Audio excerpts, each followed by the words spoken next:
ये एग्जांपल देखिए, करा कि pair of dice thrown 7 times. ठीक है, एक पेयर ऑफ डाइस को 7 बार फेंकना है। यहाँ पे 7 क्या इंडिकेट करा है, नंबर ऑफ ट्रायल को। तो इस क्वेश्चन का जो सलूशन स्टार्ट करेंगे तो नंबर ऑफ ट्रायल्स कितने हो गए, 7 हो गए। अब देखना है कि ये बाइनोमियल डिस्ट्रीब्यूशन में क्वेश्चन जाएगा या नहीं, यानी ट्रायल बर्नौली ट्रायल को रिप्रेजेंट कर रहा है या नहीं। तो आगे एक्सपेरिमेंट पढ़ते हैं। एक्सपेरिमेंट क्या है? एक्सपेरिमेंट है कि पेयर ऑफ डाई थ्रो करना है 7 टाइम्स। तो ये एन की वैल्यू हम यहाँ पे फिलहाल मान लेते हैं।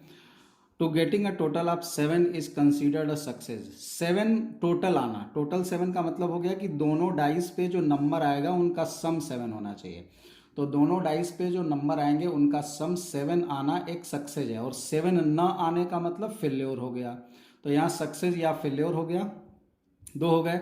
और हर बार हम क्या कर रहे हैं, 7 बार फेंक रहे हैं पेयर ऑफ डाइस, मतलब दो डाइस को 7 बार फेंक रहे हैं। तो हर बार का जो रिजल्ट आएगा वो अपने पहले और अपने बाद वाले रिजल्ट से इंडिपेंडेंट होगा।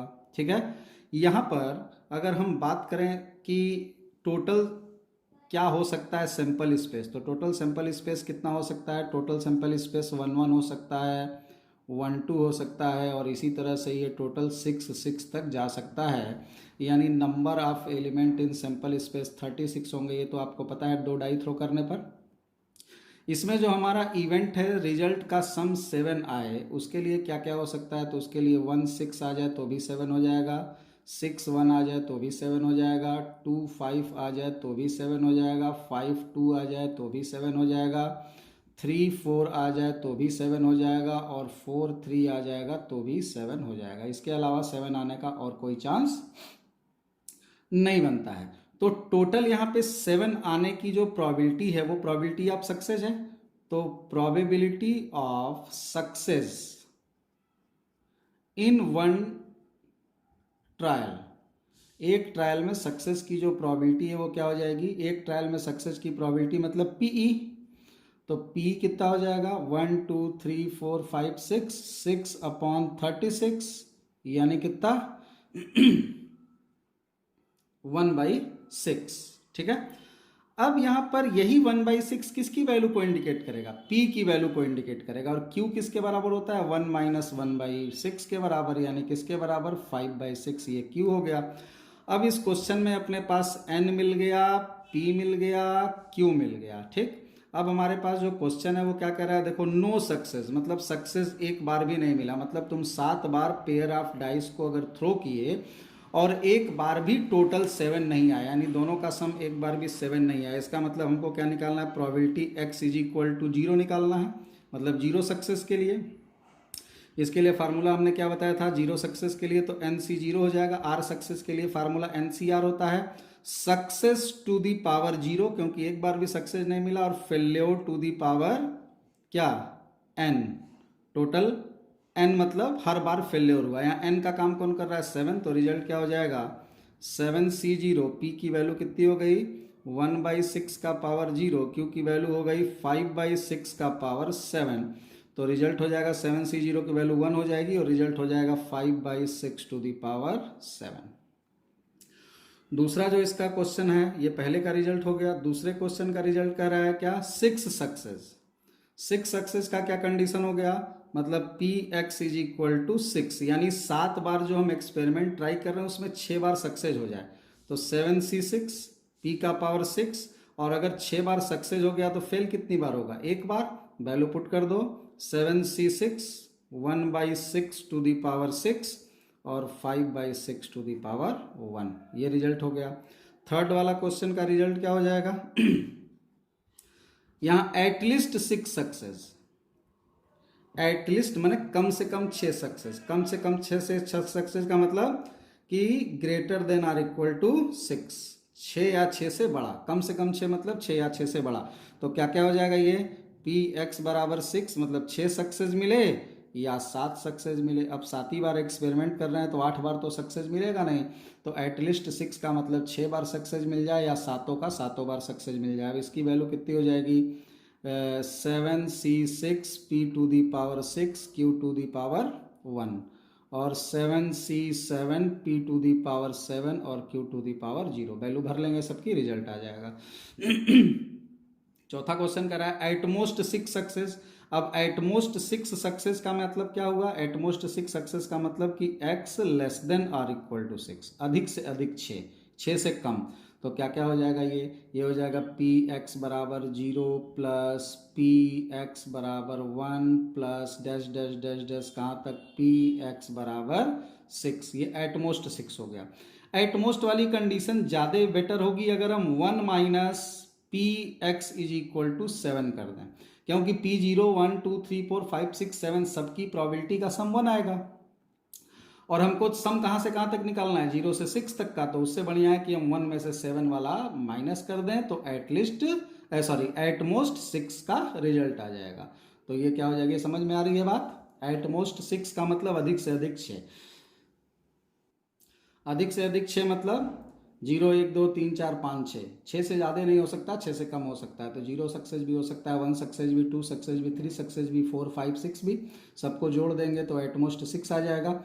लेकिन हम ये जानते हैं कि टोटल 7 बार एक्सपेरिमेंट कर रहे हैं और सातों प्रोबेबिलिटीज़ का जो सम होता है 1 के बराबर होगा। प्रोबेबिलिटी डिस्ट्रीब्यूशन का सम हम लोगों ने रैंडम वेरिएबल में पढ़ लिया था, कितना होता है? टोटल 1 के बराबर होता है, चाहे वो बाइनोमियल डिस्ट्रीब्यूशन में हो चाहे रैंडम वेरिएबल वाले केस में हो। हर जगह आपको प्रोबेबिलिटी जो अलग अलग वेरिएबल की मिलेगी, उन सभी प्रोबेबिलिटी डिस्ट्रीब्यूशंस का सम हमेशा 1 आएगा, यहाँ बाइनोमियल में भी और रैंडम वेरिएबल वाले कॉन्सेप्ट में भी।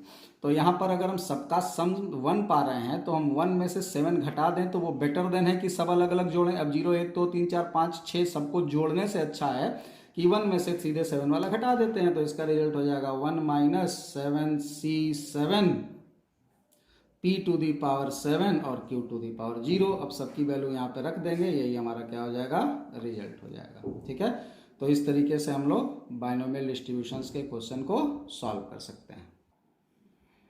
ये क्वेश्चन देखो, अच्छा क्वेश्चन है, ऐसे क्वेश्चन भी जेईई में आए हुए हैं कई बार। तो यहाँ पे कह रहा है कि the probability of a mean man hitting a target is 1/4। एक आदमी एक टारगेट को हिट करता है, उसकी प्रोबेबिलिटी है 1/4। How many time must he fire, कितनी बार वो फायर कर रहा है? तो let n times he fire, कितनी बार फायर कर रहा है?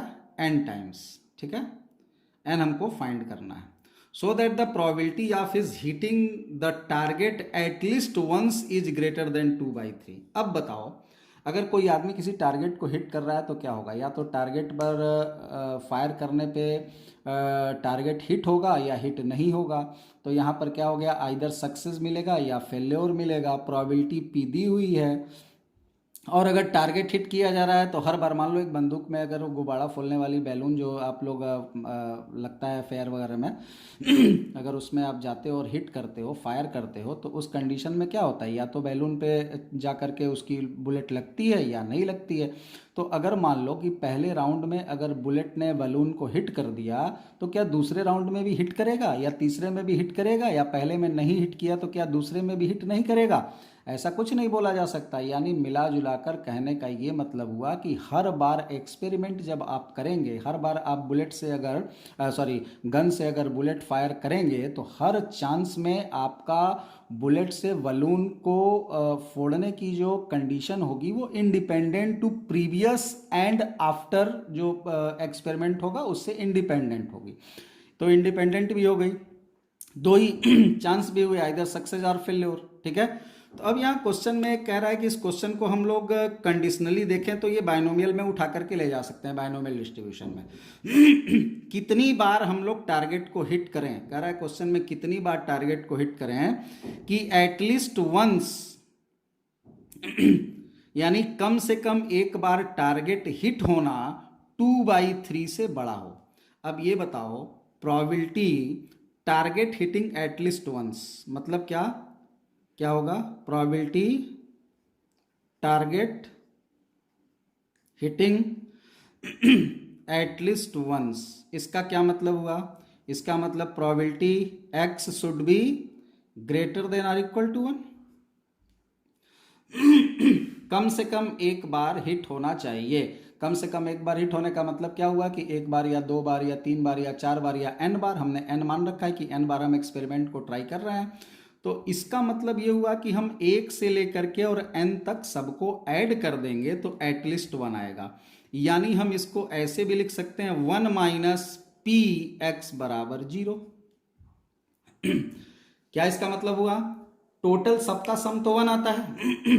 यानी टारगेट हिट नहीं हुआ से लेकर के और टारगेट हर बार हिट हो गया, इन सब की प्रोबेबिलिटी का सम 1 होगा। Probability of not hitting, probability of 1 time hitting, probability of 2 time hitting, up to probability of n time hitting, इन सब का सम, इन सभी प्रोबेबिलिटी डिस्ट्रीब्यूशंस का सम 1 के बराबर होगा। तो अगर हम 1 में से नॉट हिटिंग की कंडीशन माइनस कर दें, 1 में से नॉट हिटिंग की कंडीशन अगर माइनस कर देते हैं तो ऐसी सिचुएशन में हमको क्या मिल जाएगा? हमको 1 से लेकर के और n तक का सम मिल जाएगा, क्योंकि 0 से लेकर n तक का सम तो 1 है। अब 1 में से अगर 0 वाला माइनस कर देंगे तो 1 से लेकर n तक का सम आ जाएगा। तो वही चीज है कि इसको यही इंडिकेट कर रहा है। यानी probability of target hitting at least once की वैल्यू क्या होगी? 1 माइनस पी एक्स बराबर 0 होगी। और क्वेश्चन में कह रहा है चूंकि probability target hitting at least once is greater than 2/3। 2/3 से बड़ा है, लिया हुआ है क्वेश्चन में, इज ग्रेटर देन 2/3। और इसकी वैल्यू हमने निकाली 1 माइनस पी एक्स बराबर 0, तो it should be greater than 2/3। अब इसकी वैल्यू मालूम है 0, मतलब एक बार भी टारगेट हिट नहीं हुआ, मतलब क्या लिखेंगे? एन सी 0 और p का पावर 0 और q to the power n। Target एक बार भी हिट नहीं हुआ मतलब सक्सेस का पावर 0 हो गया, और हर बार हिट नहीं हुआ मतलब फेल हो गया तो फेल का पावर n हो गया, ग्रेटर देन हो जाएगा 2/3। अब सबकी वैल्यू रखो तो ये हो जाएगा 1 माइनस एन सी 0 की वैल्यू तो 1 हो जाएगी, और p का पावर 0 1 हो जाएगा, और q तो यहाँ अपने पास p की वैल्यू चूंकि कितनी आई है? 1/4 आई है। तो हमने बताया था आपको कि q मतलब 1 माइनस 1/p, तो वैल्यू कितनी हो जाएगी? 3/4। तो हम यहाँ क्या लिख सकते हैं? 3/4 to the power n greater than 2/3। 2/3 इधर कर लो, 3/4 इधर कर लो, तो it can be written as what? 3/4 to the power n should be less than 1 minus 2/3 means 3/4 का power n should be less than 1/3। अब क्वेश्चन में कह रहा है कि how many times must be fire so that, कितनी बार fire किया जाए। अब मतलब n की यहां पर क्या वैल्यू रखी जाए जो इस कंडीशन को सेटिस्फाई कर दे। अब सोचो यहाँ हिट एंड ट्रायल करेंगे। हिट एंड ट्रायल मतलब ट्राई करते जाएंगे, n की वैल्यू 1 रखेंगे। तो अब हम अगर यहाँ पर इस क्वेश्चन में n की वैल्यू 1 रखेंगे तो n बराबर 1 रखने पर ये क्या बन जाएगा? 3/4 और ये 1/3। तो 3/4 1/3 से छोटा होता है कि बड़ा होता है? 3/4 1/3 से बड़ा होता है कि छोटा होता है? जल्दी बोलो, बड़ा होता है, तो ये गलत हो गया। n बराबर 2 पर क्या मिलेगा? जल्दी बोलो। 3/4 का स्क्वायर मतलब 9/16 लेस देन 1/3। यहाँ क्या होगा? यहाँ भी 9/16 1/3 से बड़ा है, तो ये भी गलत हो गया। n बराबर 3 पर अगर देखोगे तो 3 रखोगे तो 27/64 हो जाएगा। ये ना होगा, क्यूब अगर कर दिया जाए तो 3 3 के 9 3 27 और 4 चौके 16 चौके 64, तो 64 27/64। यहाँ पर देखो क्या हो रहा है, कौन सा बड़ा है? तो यहाँ पर ये 64 और ये तुम्हारा ये भी गड़बड़ हो गया। अब n इज इक्वल टू 4 के लिए चेक करते हैं। n इज इक्वल टू 4 पर ये क्या हो जाएगा? ये हो जाएगा तुम्हारा 81, और ये 4 के लिए कितना हो जाएगा? 4 के लिए हो जाएगा 16 196। ठीक है।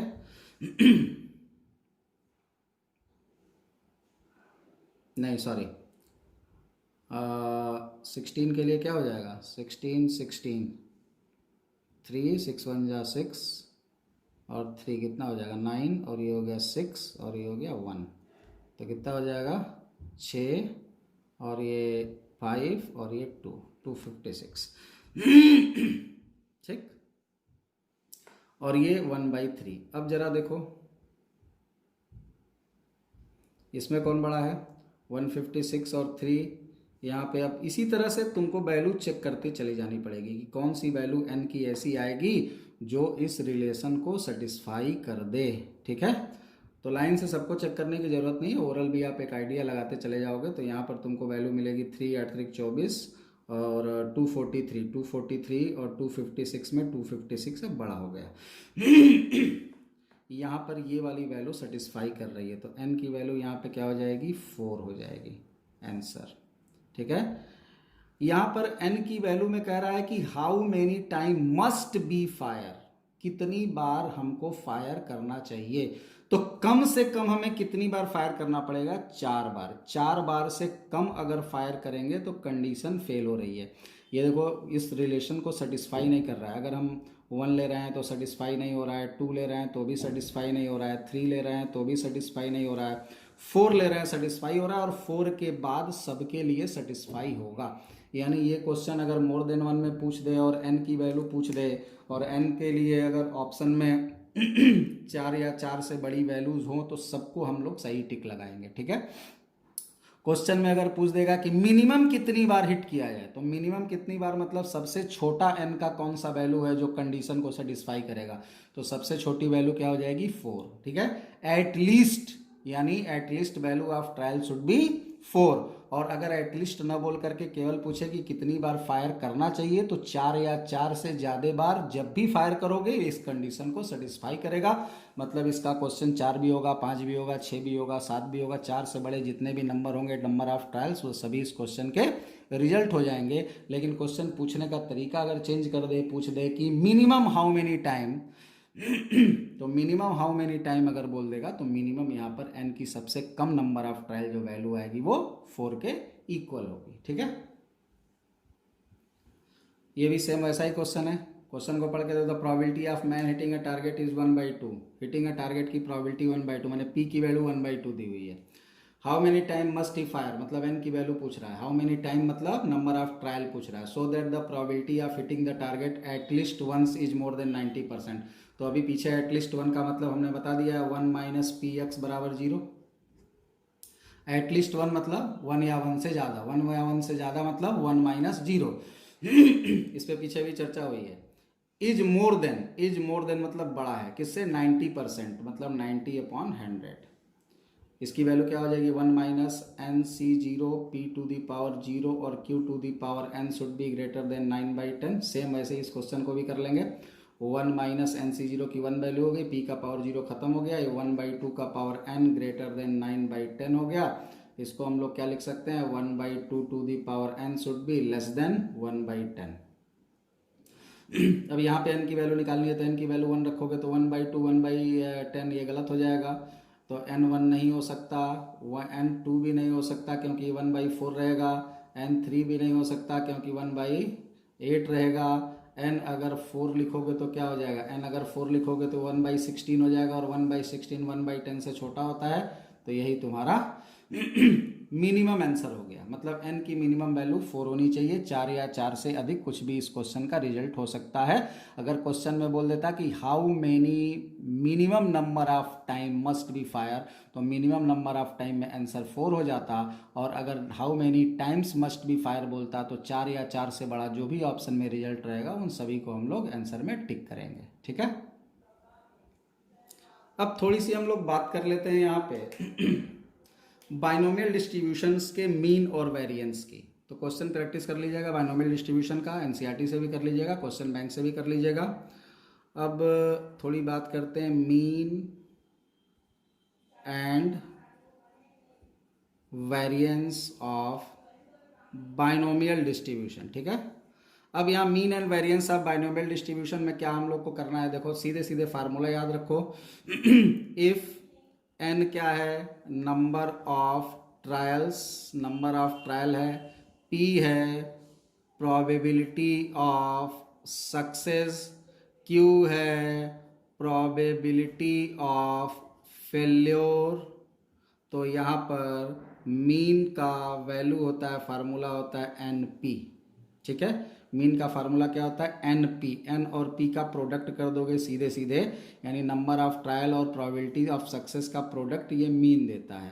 और वेरिएंस जो होगा वो किसके बराबर होगा, एन पी क्यू के बराबर होगा। ठीक है, एन पी क्यू।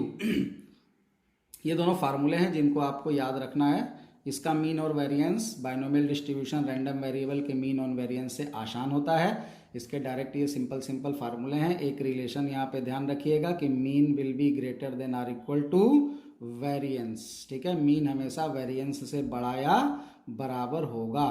तो मीन वेरिएंस से बड़ा या बराबर होगा, ये एक रिलेशन है जो कि इम्पॉर्टेंट है। कैसे ये सही है, अब देखो एन पी क्यू यहाँ पे दिया हुआ है, एन पी में एक क्यू से मल्टीप्लाई, क्यू एक ऐसा नंबर है 1 से छोटा क्यू क्या है, प्रोबेबिलिटी है। प्रोबेबिलिटी मतलब 1 या 1 से छोटी, तो क्यू अगर 1 या 1 से छोटा है यानी कि एनपी में क्यू जो है वो एक नंबर से डिवाइड कर रहा है, यानी एनपी में किसी नंबर से डिवाइड करने पर वो वेरिएंस दे रहा है और सीधे सीधे एनपी मीन दे रहा है। तो एनपी यानी मीन में कुछ डिवाइड कर रहे हैं तब वेरिएंस के बराबर आ रहा है। इसका मतलब mean should be greater than और इक्वल टू वेरिएंस। और इस स्टैंडर्ड डेविएशन के लिए हमने फार्मूला आपको बता रखा था, क्या होता है, वेरिएंस का स्क्वायर रूट मतलब अंडर रूट में क्या हो जाएगा, एन पी क्यू। ये स्टैंडर्ड डेविएशन के लिए फार्मूला। तो ये 3 फार्मूले हैं यहाँ पर जो आप तीनों ओरल याद रखिए। सिंपल फार्मूले हैं, डायरेक्टली इन फार्मूलों को याद रखना है। इन फार्मूलों से भी आपके जेईई मेंस में क्वेश्चन बनते हैं और पूछे हुए हैं। तो मीन वेरिएंस और standard deviation of binomial distribution के लिए यहाँ कोई भी लंबा चौड़ा प्रोसेस अप्लाई करने की जरूरत नहीं है। जिस तरह प्रोबेबिलिटी डिस्ट्रीब्यूशन में हम लोग टेबल बना रहे थे, पी और एक्स का मल्टीप्लाई कर रहे थे, एक्स स्क्वायर निकाल रहे थे, पी एक्स स्क्वायर का मल्टीप्लाई कर रहे थे, कुछ एडिशन सब्ट्रैक्शन कर रहे थे, तब जाकर के मीन और वेरिएंस अपने को मिलता था। यहाँ मीन और वेरिएंस सीधे सीधे निकल जाएगा अगर आपको number of trial, probability of success और प्रोबेबिलिटी ऑफ फेल्योर दिया हुआ है। तो प्रोबेबिलिटी ऑफ फेल्योर अगर नहीं भी दिया हुआ है, सक्सेस दिया हुआ है, तो हम जानते हैं कि probability of failure can be find by the formula probability of failure is equal to 1 minus probability of success. तो कुछ भी 2 चीज दे दे, मतलब एन पी या एन क्यू कुछ भी दे दे, तो मीन, वेरिएंस और स्टैंडर्ड डेविएशन ये तीनों हम इस फार्मूले से फाइंड कर सकते हैं। एग्जाम्पल देखते हैं इस पे। यहाँ क्वेश्चन लिखा हुआ है कि डाई इज थ्रोन 20 टाइम्स। एक डाई को 20 बार थ्रो किया गया, यानी कि n इज इक्वल टू 20 आ गया। Getting a number of greater than 4 is considered a success. 4 से बड़ा नंबर आना सक्सेस माना जाता है।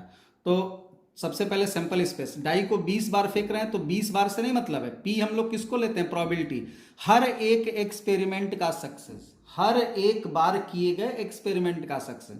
तो एक बार एक्सपेरिमेंट करेंगे तो सैंपल स्पेस क्या आएगा, 1 2 3 4 5 और 6 आएगा। और प्रोबेबिलिटी ऑफ सक्सेस क्या होगा, सक्सेस की जो प्रोबेबिलिटी है तो सैंपल स्पेस हो गया, सक्सेस क्या बोल रहा है, ग्रेटर देन 4 आना चाहिए। ग्रेटर देन 4 मतलब 5 या 6 में से कुछ है। तो इवेंट में कितने एलिमेंट मिलेंगे, 2, और सैंपल स्पेस में 6, तो कितना हो जाएगा 1/3। 1/3 प्रोबेबिलिटी ऑफ सक्सेस हो गया और क्यू की वैल्यू 2/3 हो गई, क्योंकि 1 माइनस 1/3 क्यू के बराबर हो जाएगा। अब इस क्वेश्चन में क्या निकालना है अपने को, मीन निकालना है और वेरिएंस निकालना है। तो चूंकि हम जानते हैं कि मीन किसके बराबर होता है, एन पी के बराबर, तो एन अपने को पता है 20 और पी अपने को पता है 1/3, तो 20/3 विल बी मीन। और वेरिएंस की अगर बात करें तो वेरिएंस होता है N P Q, N P Q का मतलब 20 इंटू 1/3 इंटू 2/3, मतलब सीधे सीधे 40/9। ये क्या हो जाएगा तुम्हारा वेरिएंस हो गया। तो ये वेरिएंस हो गया और ये मीन हो गया। अगर स्टैंडर्ड डेविएशन पूछता तो standard deviation should be under root में 40/9, जिसको हम क्या लिख सकते थे, 2 अंडर रूट में 10/3। ये किसका काम करता है, स्टैंडर्ड डेविएशन का काम करता है। ठीक है, तो इस तरीके से फार्मूला अगर याद रहेगा तो क्वेश्चन फटाक फटाक निकल जाएगा। अब यहाँ कह रहा है कि the mean and variance of binomial distribution are 4 and 4/3 respectively, find P X greater than are equal to 1। यहाँ क्या दिया हुआ है क्वेश्चन में, सबसे पहले वेरिएंस और मीन दिया हुआ है। मीन कितना है 4 और वेरिएंस कितना है 4/3। मीन मतलब एनपी दिया हुआ है 4, वेरिएंस मतलब एनपी क्यू दिया हुआ है 4/3। तो हम यहाँ से निकाल सकते हैं, इससे इसको डिवाइड कर दे तो क्यू की वैल्यू, तो N P Q by N P is equal to 4/3/4, यानी 1/3। ये किसके बराबर हो गया, क्यू के। तो पी की वैल्यू कितनी हो जाएगी, 2/3 हो जाएगी। ठीक है, अब क्वेश्चन में एन की वैल्यू भी निकाल लो। एन कितना होगा, n, तो p की वैल्यू अगर 2/3 हो गई तो np कितना है 4 है, तो ये हो जाएगा 4/p, तो ये हो जाएगा 4/2/3, ये 3 ऊपर चला जाएगा तो 12, और ये कितना हो जाएगा 6, n कितना हो गया 6। यानी हम यहाँ क्वेश्चन को फिर से देखते हैं। कह रहा है कि px greater than are equal to 1 क्या होगा। x greater than are equal to 1 क्या इंडिकेट कर रहा है जरा बोलना, ये क्या इंडिकेट कर रहा है, ये इंडिकेट कर रहा है प्रोबेबिलिटी एटलीस्ट 1 सक्सेस। ये क्या लिखा हुआ है, x greater than are equal to 1 का मतलब क्या है, x1 2 3 4 5 6 7 8 अप टू n की वैल्यू कितनी आ गई 6। तो हमको यहां पर क्या निकालना है कि अगर किसी एक्सपेरिमेंट को अगर किसी एक्सपेरिमेंट को 6 बार किया जा रहा है, कैसा एक्सपेरिमेंट है क्वेश्चन में दिया हुआ है बाइनोमियल डिस्ट्रीब्यूशन का, तो अगर किसी भी एक्सपेरिमेंट को 6 बार किया जाता है तो कम से कम एक बार सक्सेस मिलने की प्रोबेबिलिटी क्या होगी, x greater than are equal to मतलब कम से कम एक बार सक्सेस। तो कम से कम एक बार सक्सेस के लिए फार्मूला क्या लग जाएगा, 1 minus probability of no success. कई बार पीछे फार्मूला यूज कर चुके हैं, तो यानी 1 माइनस प्रोबेबिलिटी नो सक्सेस का मतलब NC0 p⁻0 और q⁻n। n की वैल्यू हम लोग को पता है, pq की वैल्यू पता है, वैल्यू पुट कर देंगे तो 1 माइनस n मतलब 6c0, p⁻0 मतलब 1 हो जाएगा, और q का पावर n, तो q की वैल्यू हम लोगों ने निकाली थी 1/3, तो कितना हो जाएगा 1/3 का पावर कितना n मतलब 6, तो इसका रिजल्ट हो जाएगा 1 माइनस 1/3 टू दी पावर 6। यही इस क्वेश्चन का आंसर हो जाएगा। ठीक है। बाकी आप सिंप्लीफाई करना चाहते हैं तो 3 के पावर 6 की वैल्यू निकाल करके यहाँ क्रॉस मल्टीप्लाई वगैरह करके माइनस करके सिंप्लीफाई करके टोटल रिजल्ट फाइंड कर सकते हैं। बट ऑप्शन देख लेंगे, अगर इसी फॉर्म में रहेगा ऑप्शन तो ऐसे ही आंसर छोड़ दिया जाएगा। क्वेश्चन हम जहाँ भी एग्जाम्पल करा रहे हैं थोड़ा जल्दी जल्दी करा रहे हैं, उसके पीछे रीजन ये है कि हम एक हिंट दे रहे हैं, आप इस मेथड से वीडियो को पॉज करके धीरे धीरे क्वेश्चन नोट करिए और खुद से करिए, और हम जो बोल रहे हैं उससे केवल हिंट सेलेक्ट करिए और खुद से बैठ करके विचार करिए कि ये सब चीज़ें जो हम बोल रहे हैं वो कहाँ से कैसे आ रही हैं। और थोड़ा सा जब विचार करोगे और पीछे के एक्सरसाइज को या पीछे के जो वीडियोज़ हैं उनमें जा जा के बार बार फार्मूला और हर चीज़ को खोजने का प्रयास करोगे तो चीज़ें मेमोरी में सेट होंगी। ठीक है, बार बार हम पूरा कंप्लीट अगर हर चीज़ बताते यहाँ पे चले जाएंगे तो फिर हर क्वेश्चन में आपको एक हिंट मिलता चला जाएगा, तो फिर वो मज़ा नहीं आएगा। क्वेश्चन सॉल्व हम सब कर दे रहे हैं, बट क्वेश्चन करते समय हम थोड़ी सी स्पीड बढ़ा दे रहे हैं। स्पीड बढ़ाने के पीछे यही लॉजिक है कि आप फार्मूला खुद से सेटल करिए, दिमाग में उतना क्लिक रिएक्शन होना चाहिए आपके। ठीक है, इफ द मीन, क्वेश्चन पढ़ लिए होगे, if the mean of the if the sum of the mean and variance, मतलब क्या, मीन और वेरिएंस मतलब NP प्लस NPQ का सम कितना दिया हुआ है, 1.8 दिया हुआ, और कितनी बार एक्सपेरिमेंट ट्रायल कर रहे हैं 5 टाइम्स, मतलब n की वैल्यू पता है, मतलब 5P plus 5PQ is equal to 1.8। क्या फाइंड करना है अपने को, फाइंड डिस्ट्रीब्यूशन। डिस्ट्रीब्यूशन समझ रहे हो, प्रोबेबिलिटी डिस्ट्रीब्यूशन, वही 1 2 3 4 सबके लिए निकालना है। चलो प्रोबेबिलिटी निकालते हैं, P की पहले वैल्यू निकल जाएगी तो सब निकल जाएगा। तो P की वैल्यू कितनी हो जाएगी वो देखो, तो P यहाँ पर तो दो वेरिएबल P और Q है, चूंकि हम एक चीज़ जानते हैं कि P की वैल्यू 1 माइनस Q होती है और Q की वैल्यू 1 माइनस P होती है, तो हमको P अगर निकालना है तो हम P को रहने देते हैं और यहाँ से Q को लिख देते हैं 1 माइनस P। ये कितना हो गया 1.8 हो गया। इक्वेशन सिंपली सॉल्व करते चले जाएंगे। 5P हम कॉमन ले सकते हैं तो ये हो जाएगा 5P, या सीधे सीधे सबको मल्टीप्लाई कर सकते हैं, 5P minus 5P square is equal to 1.8। इसको लिख सकते हैं हम लोग 10P, तो हो जाएगा ये तुम्हारा 5P स्क्वायर माइनस 10P, और ये इधर आएगा तो माइनस होगा तो फिर प्लस कर देंगे 1.8 इज इक्वल टू 0। अब इसको सिंप्लीफाई करके P की वैल्यू क्वाड्रेटिक इक्वेशन से फाइंड कर लेंगे। P की वैल्यू आ जाएगी, मतलब एक एक्सपेरिमेंट में जो P आया वो प्रोबेबिलिटी ऑफ सक्सेस हो गया। ठीक है, अब प्रोबेबिलिटी ऑफ सक्सेस अगर आ गया तो इस क्वेश्चन में कुछ भी पूछेगा बता दोगे। P की जो वैल्यू आएगी वो देख लेना, P की यहाँ 2 वैल्यू आएगी। पूरा हम बैठ करके सॉल्व नहीं करेंगे, या चलो लिख देते हैं, एक जनरल हिंट दे देते हैं, सिंप्लीफाई कर लेना इक्वेशन से सीधे सीधे। ये ऐसे भी लिख सकते हो 50p² minus 100p plus 18 is equal to 0। 10 से डिवाइड करके सबको मल्टीप्लाई कर दिया तो यहाँ पर क्या हो गया, क्वाड्रेटिक इक्वेशन बन गया। पी की वैल्यू जो आएगी वो आप अपने हिसाब से सेलेक्ट करना कि कौन सा लेना है कौन सा नहीं लेना है। पी की 2 वैल्यू आएगी, ठीक है। पी की वो वैल्यू लेंगे जो सेटिस्फाई करे। अब कैसे सेटिस्फाई करता है पी का वैल्यू, क्या क्या कंडीशन होती है, खुद से क्वेश्चन सॉल्व करके देखना। अब इस क्वेश्चन में जो भी पूछना चाहिए मतलब प्रोबेबिलिटी ऑफ सक्सेस पूछेगा तो पी की वैल्यू रिजल्ट हो जाएगी। प्रोबेबिलिटी ऑफ फेलोर पूछेगा 1 माइनस पी की वैल्यू रिजल्ट हो जाएगी। डिस्ट्रीब्यूशन में अगर पूछ दे कि एटलीस्ट 1 के लिए क्या होगा, एटलीस्ट 2 के लिए क्या होगा, एटलीस्ट 3 के लिए क्या होगा, या एग्जैक्टली 3 के लिए क्या होगा, 5 बार हम लोग एक्सपेरिमेंट को कर रहे हैं तो वो सारी चीज़ें यहाँ पर हम लोग निकाल सकते हैं। अब खुद से आप इस क्वेश्चन को निकालिएगा। फाइंड डिस्ट्रीब्यूशन का मतलब आपको क्या निकालना है बता दें। आपको निकालना है 0 बार सक्सेस मिले उसकी प्रोबेबिलिटी, 1 बार सक्सेस मिले उसकी प्रोबेबिलिटी। तो 5 बार एक्सपेरिमेंट कर रहे हो, 0 बार सक्सेस मिलेगा तो 5c0 p का पावर 0 q का पावर 5। 1 बार सक्सेस मिलेगा तो 5c1 p का पावर 1 और q का पावर 4। इस तरह से 2 बार सक्सेस मिलेगा 5c2 p का पावर 2 q का पावर 3। 3 बार सक्सेस मिले 5c3 p का पावर 3 q का पावर 2। सारा डिस्ट्रीब्यूशन अलग अलग निकाल करके इस क्वेश्चन में और तुम सबके डिस्ट्रीब्यूशन की अलग अलग वैल्यू फाइंड कर सकते हो। तो खुद से इसमें p की वैल्यू निकाल करके आप इसको एक्सटेंड कर लीजिएगा रिजल्ट।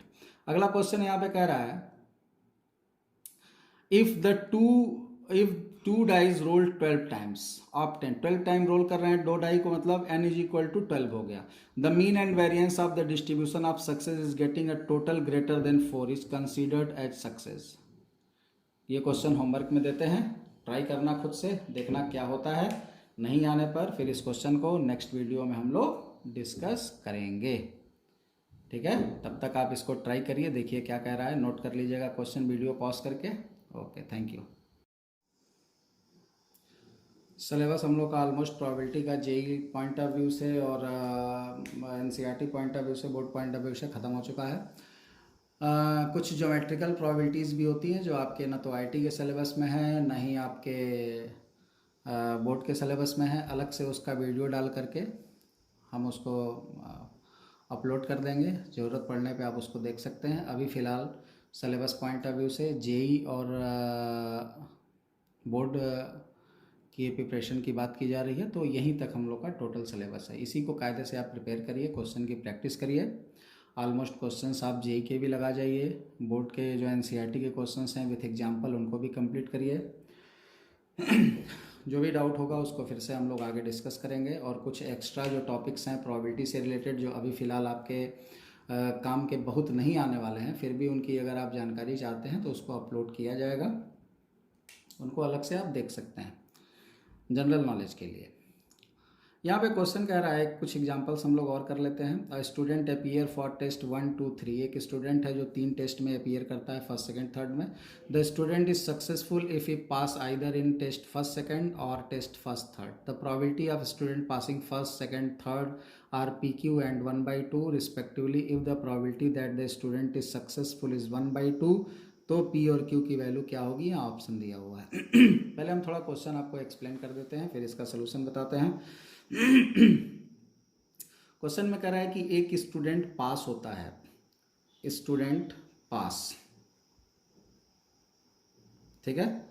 पास यानी सक्सेस, स्टूडेंट क्या हो गया, सक्सेसफुल हो गया, पास या सक्सेसफुल। पास या सक्सेसफुल लिखे हैं, ये कंडीशनल प्रोबेबिलिटी मत समझ लेना कि पास इफ गिवन दैट सक्सेसफुल, नहीं, कंफ्यूज होने से अच्छा है कि फिर से लिख देते हैं हम इसको। यहाँ पे हम लिख देते हैं let E be the event of student successful.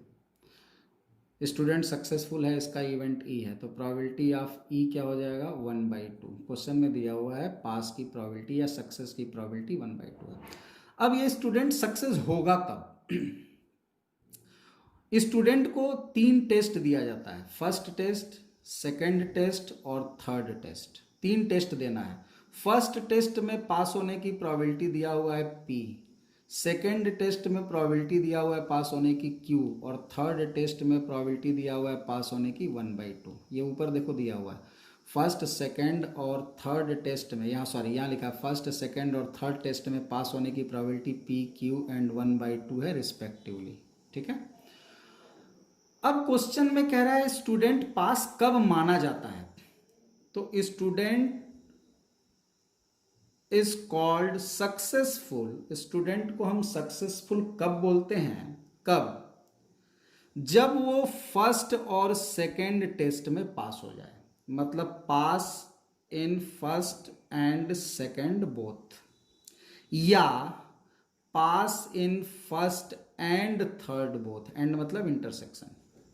Question में दिया हुआ है कि अगर स्टूडेंट फर्स्ट और सेकंड टेस्ट में पास हो जाए तो भी उसको पास मान लिया जाएगा, फर्स्ट और थर्ड में पास हो जाए तो भी उसको पास मान लिया जाएगा। यानी कि फर्स्ट पेपर कंपलसरी है पास होने के लिए, सेकंड और थर्ड ऑप्शनल है। सेकंड में पास हो गया तो भी पास, थर्ड में पास हो गया तो भी पास, फर्स्ट में अगर पास है और सेकंड थर्ड दोनों में से किसी भी एक में पास हो गया तो पास माना जाएगा। लेकिन ये सोचो, इतना तुम लिख करके अगर छोड़ देते हो तो इसका मतलब ये हुआ कि स्टूडेंट ऐसा जो तीनों में पास हो जाता है उसको फेल मान लिया जाएगा। बोलो, स्टूडेंट सक्सेसफुल मतलब स्टूडेंट को कब सक्सेसफुल तुम मान रहे हो, जब वो फर्स्ट सेकंड दोनों में पास हो जाए या फर्स्ट और थर्ड दोनों में पास हो जाए। अच्छा ये बताओ, अगर कोई बच्चा तीनों में पास हो गया तो उसको फेल घोषित कर दिया जाएगा क्या? नहीं ना, क्वेश्चन में कंडीशन दी नहीं हुई है, लेकिन अपना भी तो कॉमन सेंस होता है।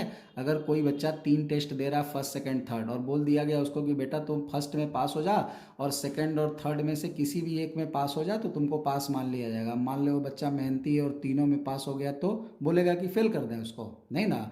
तो इसका मतलब कि इसमें वो एक कंडीशन जो क्वेश्चन ने इंडिकेट नहीं किया, हमें अपने कॉमन सेंस से यूज करना पड़ेगा, first and second and third, यानी तीनों में अगर पास होगा तो भी उसको पास माना जाएगा। ये अलग केस है, हमने यहाँ पे लिख रखा है, वैल्यू लिख रखी है।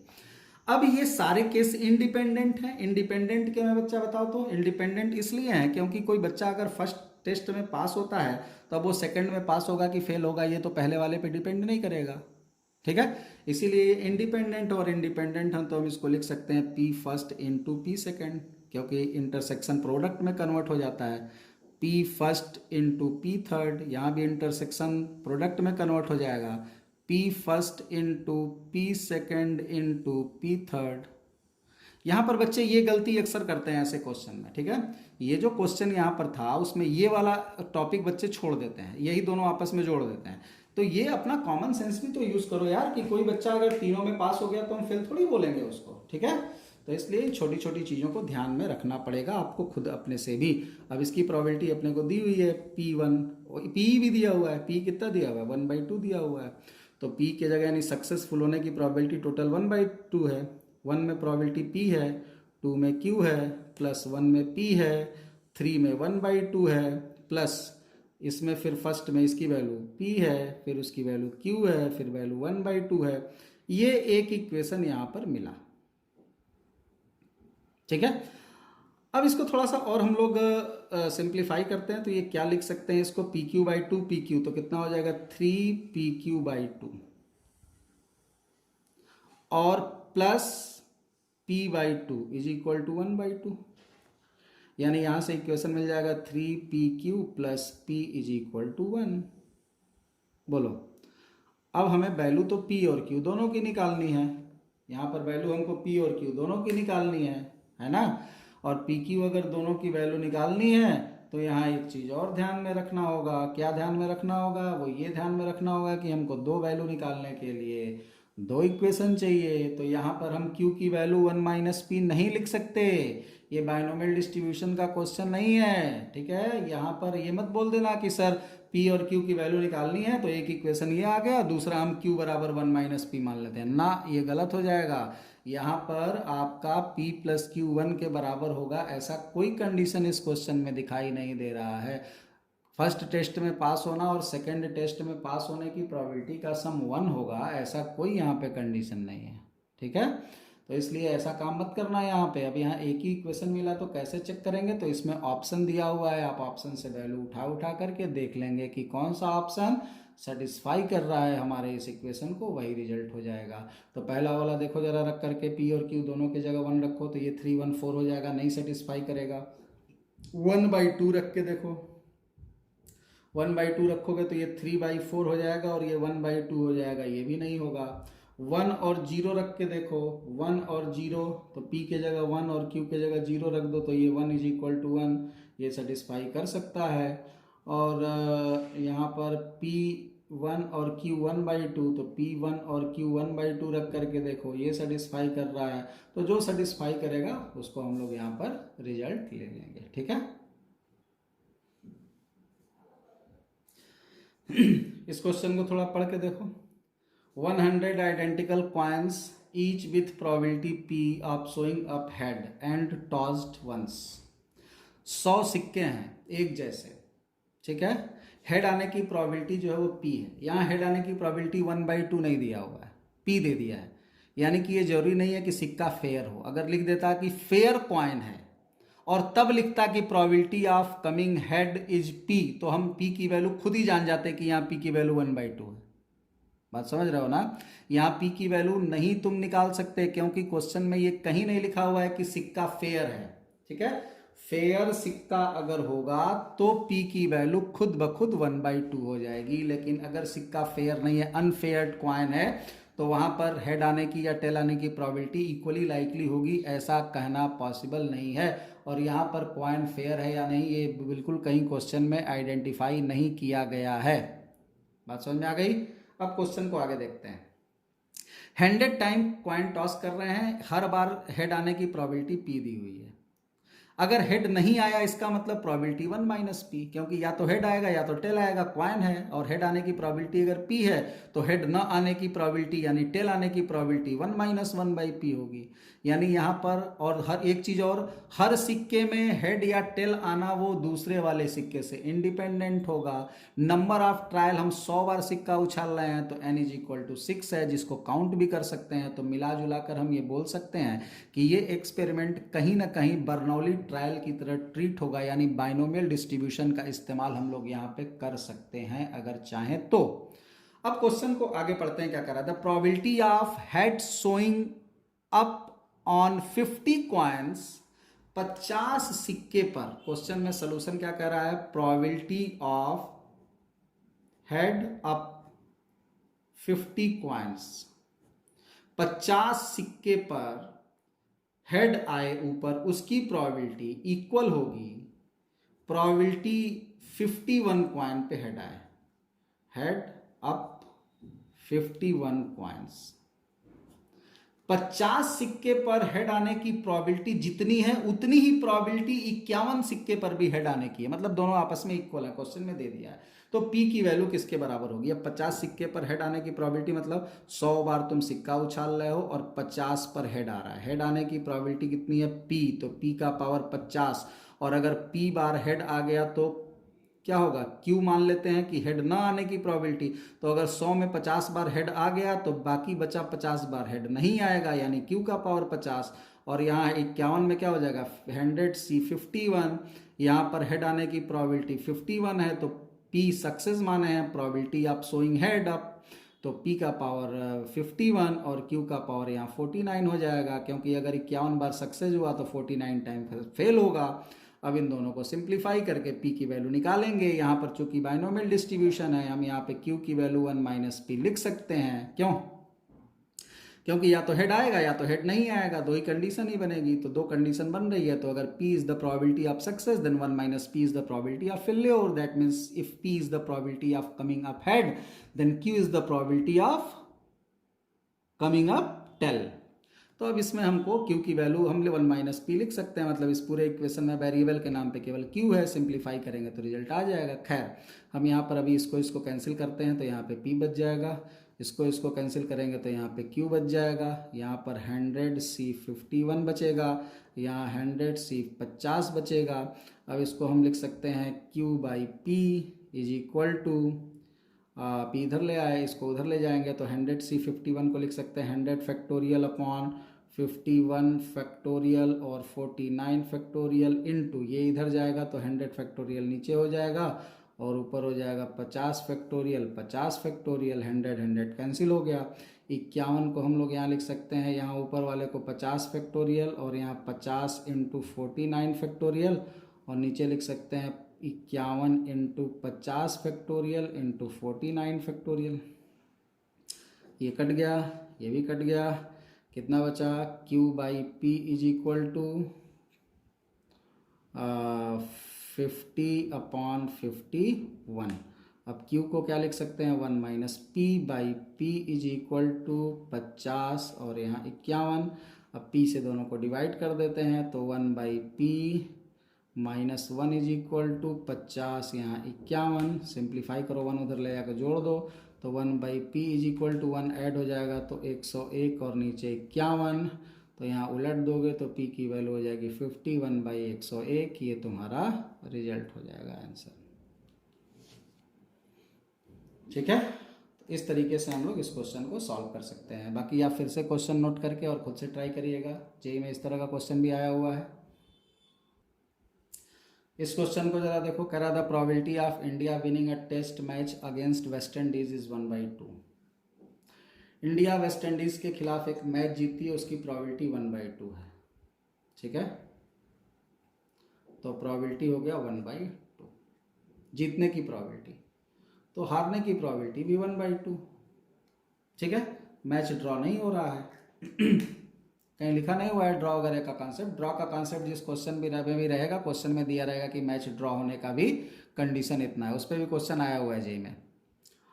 Assuming independence from match to match, match से मैच इंडिपेंडेंट है, the probability that in a 5 matches series, 5 match का सीरीज हो रहा है, India second win occurs at third test is.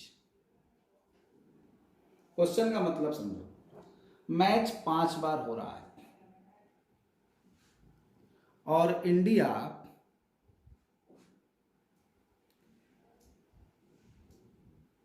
Second win occurs at third test, तीसरे test match में दूसरी बार जीतता है। जैसे मान लो तुम मैच देख रहे हो, ठीक है, 5 मैच की एक सीरीज हो रही है 2 टीम के बीच में, इंडिया और वेस्ट इंडीज। मैच का क्वेश्चन तुम लोग को जल्दी समझ में भी आता है। अब यहां पर मान लो तुम तीसरा मैच देख रहे हो, पहला दूसरा मान लो तुमने नहीं देखा है, तुम तीसरा मैच बैठ के देख रहे हो। तीसरा मैच देखते समय मान लो इंडिया जीत जाती है और तुमसे बोला गया कि यार ये इंडिया जो जीती ना, ये दूसरा मैच जीती है। तुमने तो इसके पहले का मैच देखा नहीं है, तुम तो केवल तीसरा देखे और उसमें तुमको दिखा कि इंडिया जीत गई। यानी कि तुमसे अगर किसी ने बताया कि यार ये इंडिया ने जो है दूसरा मैच जीता है, तो अब तुम्हारे दिमाग में आएगा यार एक तो इसने अभी जीता मेरे सामने, तीसरा वाला जो टेस्ट था, बाकी जो 2 टेस्ट थे, तो अब तुम्हारे पास क्या कंडीशन आएगी, आइदर फर्स्ट वाला जीता होगा, सेकंड वाला हारा होगा। ठीक है, तब तीसरे वाले मैच में उसको दूसरी बार जीत मिली होगी, या पहला वाला हार गया होगा, दूसरा जीता होगा और तीसरा ये जीत ही गया, तो फिर हमको दूसरी बार जीत हासिल हुई होगी 3 मैचेस में। तो यहां पर जो कंडीशन होगी वो क्या हो सकती है सेकंड विन के लिए, तो probability of second win in third test, इसका मतलब probability of win loss win, जीते हारे तब जीते, तब भी तीसरी बार मैच में दूसरा जीता, पहला जीता और ये दूसरा जीत हो गया, या पहला हार गया हो दूसरा और तीसरा जीता हो तो भी ऐसा होगा। यही 2 कंडीशन यहाँ पे हो सकती है। ठीक है, तो प्रोबेबिलिटी विन जीतने की, हारने की जीतने की, और हारने की जीतने की जीतने की। तो यहाँ पर हम लोग क्या लिख देंगे, प्रोबेबिलिटी ऑफ, अब हारना जीतना जो है वो इंडिपेंडेंट है, यानी सबका, और हमने बताया था प्रोडक्ट मतलब इंटरसेक्शन, ये भी ध्यान रखना 2 इवेंट के बीच में। तो इसको हम लिख सकते हैं probability of win, probability of loss, probability of win, plus probability of loss, probability of win और probability of win. Probability of win 1/2, probability of loss 1/2, probability of win 1/2, plus ऊपर सब लिखे हुए हैं जीतने की और ये हारने की प्रोबेबिलिटी 1/2 1/2 1/2 यानी कितना हो गया 1/8 प्लस 1/8 यानी 2/8 यानी 1/4। अब कई लोगों के दिमाग में आ रहा होगा कि यार सर ये 5 का क्या करना है, जो 5 मैच दिया हुआ है इसका क्या करना है, ये क्यों दिया हुआ है, और यहाँ आपने बाइनोमियल क्यों नहीं लगाया। भैया मेरे बाइनोमियल जो हम लोग लगाते हैं वो बाइनोमियल में जो NCR लिखते हैं, ठीक है, जो शुरू में हम लोग बाइनोमियल में P का पावर Q का पावर और फिर NCR शुरू में लिखते हैं, वो NCR क्यों लिखते हैं, वो NCR हम लोग इसलिए लिखते हैं क्योंकि सक्सेस और फेल्योर का प्लेस फिक्स नहीं रहता है। शुरू में जाके वीडियो में देखो, जब बाइनोमियल डिस्ट्रीब्यूशन समझा रहे थे तो हमने उसमें लिखा था कि 4 बार एक्सपेरिमेंट किया जा रहा है और 3 बार सक्सेस मिले। तो 4 बार एक्सपेरिमेंट किया जा रहा है और 3 बार सक्सेस मिले, तो वहाँ पर क्या हो सकता है, वहाँ पे सक्सेस सक्सेस सक्सेस फेल्योर हो सकता है, सक्सेस सक्सेस फेल्योर सक्सेस हो सकता है, मतलब प्लेस ऑफ सक्सेस और फेल्योर फिक्स नहीं है। यहाँ पर जो हमने यहाँ प्रोबेबिलिटीज लिखी हैं, इस प्रोबेबिलिटी में सक्सेस पहला हुआ, दूसरा फेल, तीसरा सक्सेस, ये फिक्स हो गया, फिर पहला फेल, दूसरा सक्सेस, तीसरा सक्सेस, ये फिक्स हो गया। तो यहाँ पर हमको NCR लिखने की तो जरूरत ही नहीं है, वहां पर भी हम NCR नहीं लिखते अगर हम सब अलग अलग कर लेते तो। जैसे 4 सक्सेस, 4 में से 3 सक्सेस, तो 4 में से 3 सक्सेस, तो या तो हम ऐसे लिख दें 4C3 4 में से 3, या 4C3 न के हम ऐसे लिखें success success success fail, success success fail, success success fail, success success fail, success success success, समझ रहे हो। तो इन चारों को जोड़ दें तो NCR लिखने की जरूरत नहीं है, तो वहीं पर हमको NCR लिखने की जरूरत ही नहीं है। हम सीधे सीधे यहाँ पर चूंकि हमने आइडेंटिफाई कर दिया प्लेसेस को अलग अलग, इसलिए हमको सिलेक्शन NCR से यहाँ करने की जरूरत नहीं है। तो मैच चाहे 5 बार हो रहा हो चाहे 50 बार हो रहा हो, this is not important here, ठीक है। तो यहां पर सीधे सीधे क्या मतलब है कि तीसरे मैच में दूसरी जीत मिली। अब मैच चाहे वो 10 मैच की सीरीज खेल रहा हो चाहे 50 मैच की सीरीज खेल रहा हो, रिजल्ट यही होगा। बात समझ में आ गई। तो ऐसे क्वेश्चंस को करते समय थोड़ा सा आपको अपना कॉन्सेप्ट बना के रखना पड़ेगा। ये अलग अलग आइडेंटिफिकेशन को ही इन्वॉल्व करने के लिए NCR का यूज किया जाता है, और जब हम अलग अलग इन चीजों को ऑलरेडी काउंट ही कर रहे हैं तो NCR लिखने की यहां पे जरूरत ही नहीं है अपने को। बात समझ में आ गई। तो ये चीज ध्यान रखेंगे। ये क्वेश्चन था, याद होगा लास्ट वीडियो में हमने लास्ट में इस क्वेश्चन को दिया था आपको होमवर्क के लिए, खुद से करने के लिए। तो इसको भी एक बार देख लेते हैं हम लोग। इसमें क्वेश्चन में कह रहा है कि इफ़ 2 डाइज रोल्ड 12 टाइम्स, 12 बार हम लोग डाई को फेंक रहे हैं, यानी एक्सपेरिमेंट 12 बार किया जा रहा है। डाई थ्रो करने का 4 से बड़ा नंबर मिलना सक्सेस है। 4 से बड़ा मतलब नंबर नहीं, टोटल मतलब सम 4 से बड़ा। अच्छा, 2 डाई अगर हम लोग थ्रो करेंगे तो सम क्या क्या मिल सकता है। 2 डाई थ्रो करेंगे तो 2 से लेकर के 2 मिल सकता है, 3 मिल सकता है, 4 मिल सकता है, 5 मिल सकता है, 6 मिल सकता है, 7 मिल सकता है, 8 मिल सकता है और मैक्सिमम 12 तक मिल सकता है। 2 डाई फेंकने पर सम क्या आ सकता है, 1 1 आ जाएगा तो 2 आ जाएगा और 6 6 आ जाएगा तो 12, यानी मैक्सिमम 12 मिल सकता है और मिनिमम 2 मिल सकता है। क्वेश्चन में बोला है कि 4 से बड़ा आना सक्सेस है, यानी 4 से बड़ा आने का क्या मतलब है, 5 आ जाए, 6 आ जाए। 4 से बड़ा मतलब 5 से लेकर के और 12 तक, तो 5 से लेकर के 12 तक आना सक्सेस है। तो अब जरा सोच के बोलो कि 5 से लेकर 12 तक आना सक्सेस है, मतलब 5 आए, 6 आए, 7 8 9 10 11 12, यानी 5 6 7 8 9 10 11 12, यानी टोटल 6 7 8 इवेंट्स तुमको यहाँ पे सोचने पड़ेंगे। अगर हम यहाँ पर ये बोलें कि 1 minus probability x less than are equal to 4h सम, तो क्या ये प्रोबेबिलिटी ऑफ सक्सेस नहीं हो जाएगा। बोलो, 2 आना, 3 आना, 4 आना या 5 या 6 7 8 9 10 11 12, इन सब के आने की प्रोबेबिलिटी का सम 1 के बराबर होगा। हमको 5 से लेकर के 12 तक का जो वैल्यू आएगा सम, वो सक्सेस माना जाएगा। हर बार एक्सपेरिमेंट में। एक बार एक्सपेरिमेंट की बात हो रही है, एक बार हम दो सिक्का, एक बार दो डाई फेंके, 12 बार एक्सपेरिमेंट करना है। यहाँ एक बार एक्सपेरिमेंट की बात कर रहे हैं, एक बार एक्सपेरिमेंट किया अगर हमने, तो एक बार एक्सपेरिमेंट करने पे क्या होगा, टोटल सैंपल स्पेस 36 आएगा। कुछ भी हो सकता है, 1 1 2 2 3 3, ठीक है। और इस सब में से अगर सम दोनों डाई के फेस पर जो वैल्यू आई उनका सम अगर 4 से बड़ा है, 4 से बड़ा है मतलब 5 आ जाए या 6 या 7 या 8 9 10 11 12 कुछ आ जाए तो मान लिया जाएगा सक्सेस है। तो अगर हम 1 में से 4 या 4 से छोटा वाला घटा दे तो ये भी तो वही मतलब हुआ कि 5 या 5 से बड़ा, ठीक है। तो इसको घटा देने पर क्या मिलेगा हमको, 1 माइनस, अब 4 या 4 से छोटा घटाने का क्या मतलब हुआ, इसका क्या मतलब हुआ, 2 आए 3 आए। अब 4 से छोटा कब कब आ सकता है वो बोलो, 4 से छोटा कब कब आ सकता है, दोनों पे 1 1 आ जाए तो भी 4 से छोटा होगा, 1 2 भी और 1 3 भी, 4 भी ले सकते हैं, ठीक है। और इसी तरह से 2 1 2 2 ले सकते हैं, और क्या लग सकते हैं, 3 1 ले सकते हैं, 1 2 3 4 5 6, यानी 6 बार हमको सक्सेस मिलेगा। ये सॉरी, इसमें P X less than are equal to 4 में 6 बार हमको 4 से बराबर या 4 से छोटी वैल्यू मिलेगी, और 36 नीचे टोटल हो जाएगा।